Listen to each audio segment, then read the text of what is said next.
From KUNC and the NPR network, this is In the NOCO, a daily slice of Northern Colorado news and happenings. It's Wednesday, December 27th. I'm Erin O'Toole. The Academy of Motion Picture Arts and Sciences recently announced Oscar shortlists in 10 categories, and Barbie is dominating. Moviegoers in Northern Colorado helped fuel the Barbie movie phenomenon this year, infusing mom-and-pop theaters with massive revenue from ticket sales.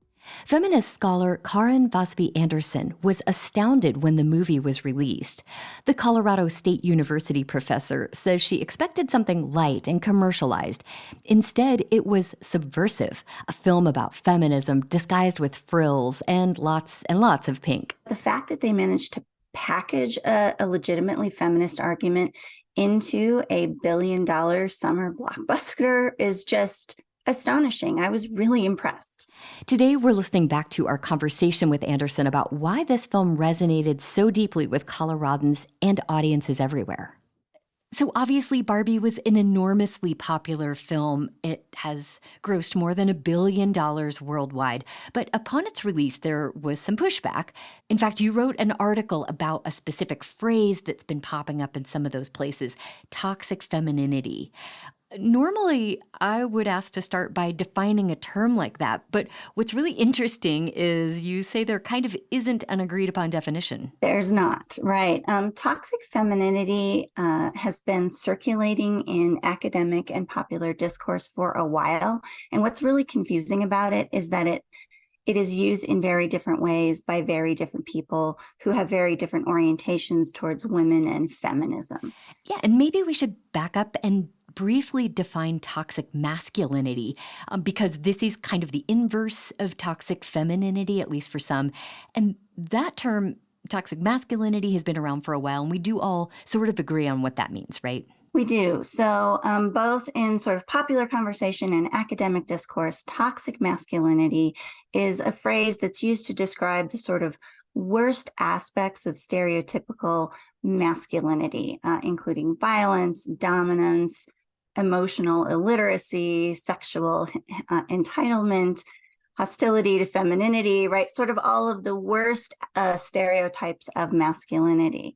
The term first appeared in the 1980s, but it's sort of been repopularized recently and used in discussions of everything from mass shootings to Donald Trump's behavior. So we've got sort of this stereotypical toxic masculinity. And the reason I think that it became so widely used, toxic masculinity, is because it's sort of the worst aspects of the dominant form of masculinity, sort of stereotypical masculinity.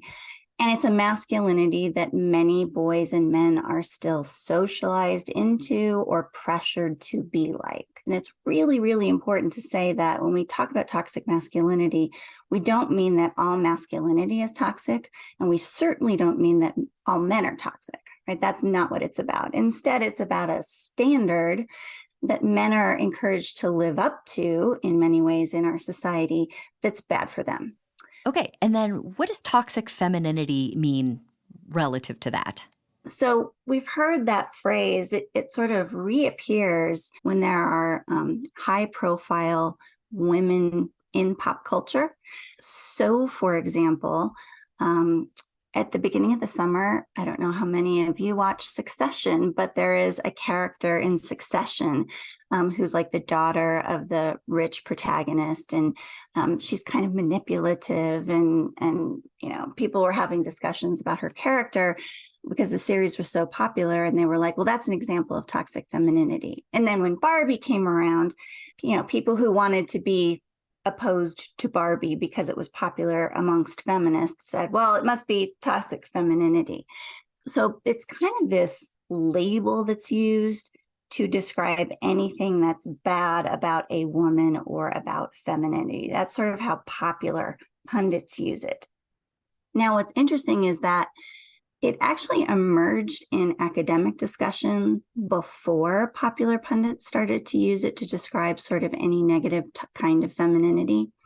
Psychologists first started using the phrase toxic femininity to talk about sort of the ways that traditional femininity encourages women to put their needs last and maybe even accept harmful or abusive relationship dynamics. So a really sort of submissive, meek, self-sacrificing, but not in a sort of constructive way, in a really personally destructive way. People said, so psychologists said that's toxic femininity. And then a third way that people have defined this term is organizational psychologists who look at gender dynamics at work said, well, there's a certain sort of woman at work who is very aggressive, very assertive, puts her own needs first, again, is manipulative.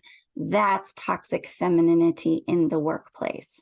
So what we have there is three really different uses of the same term. And that's why it's confusing, because they mean totally different things. Right.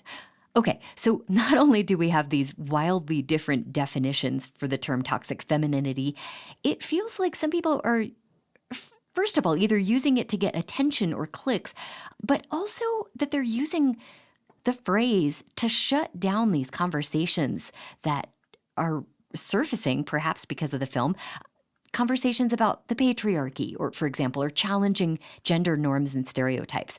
But a lot of us want to have these conversations and have them be productive. How do we do that in this kind of environment? Well, that's one thing that I really loved about the Barbie movie in particular, is how after watching it, people wanted to talk about it. People wanted to have conversations. Now, this isn't the true in every case, but in some of the media that I researched while writing my piece for the conversation, some of the pundits were attaching toxic femininity to the Barbie movie before it even came out. I wrote about a Fox News panel and they were reacting to early reviews of Barbie, but nobody in the panel had seen the movie because it hadn't come out yet.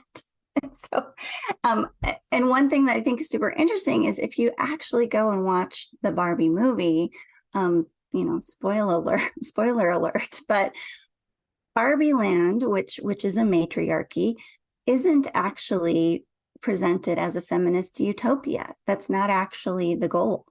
The patriarchy and the matriarchy are presented as problematic in different ways. And so the Barbie movie, I think, is really cognizant of the dangers of this sort of gendered supremacy and saying, hey, we need to think about how we can promote equality, yes, allow individuals to flourish as they are, but not stuff people into these very rigid gender binaries or gendered categories. Right. So, hey, Barbies can have any career they want, and Kens, you can do anything too. You don't only have to have the job of beach. That's right. So much more than beach for Ken. Exactly. Well, Karin Anderson, this has been so great. Thank you for talking with me today. Thank you for having me. It was a blast. And that's it for us today here on In the NOCO. We'll be back tomorrow with more of our favorite episodes from this past year. Robin Vincent is our executive producer. I'm your host, Erin O'Toole. We'll talk soon.